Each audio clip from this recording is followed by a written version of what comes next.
This video will discuss narco-analysis. Narco-analysis is a technique used in crime detection. Narco-analysis is a form of psychotherapy where a subject is put into a state of semi-consciousness using scientific drugs. This state is sometimes called a reverie. The goal is to extract information, as it is difficult for the subject to lie under the drug's influence.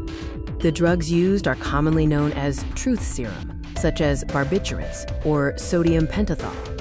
Important items for the test include video recording, a tape recorder, a disposable syringe, distilled water, and the prescribed truth drug.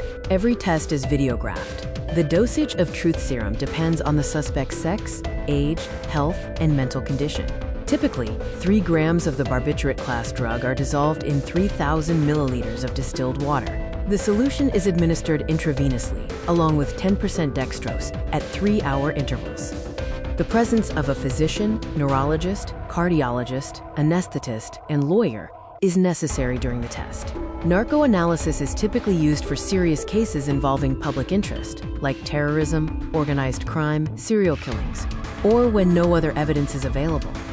Suspects undergoing narco-analysis fall into 2 categories: those who willingly volunteer and cooperate, and those forced to undergo the test by court order. The advantage of this technique is its potential to save the innocent from prosecution and eliminate the use of third-degree methods. Thank you for watching this video on narco-analysis.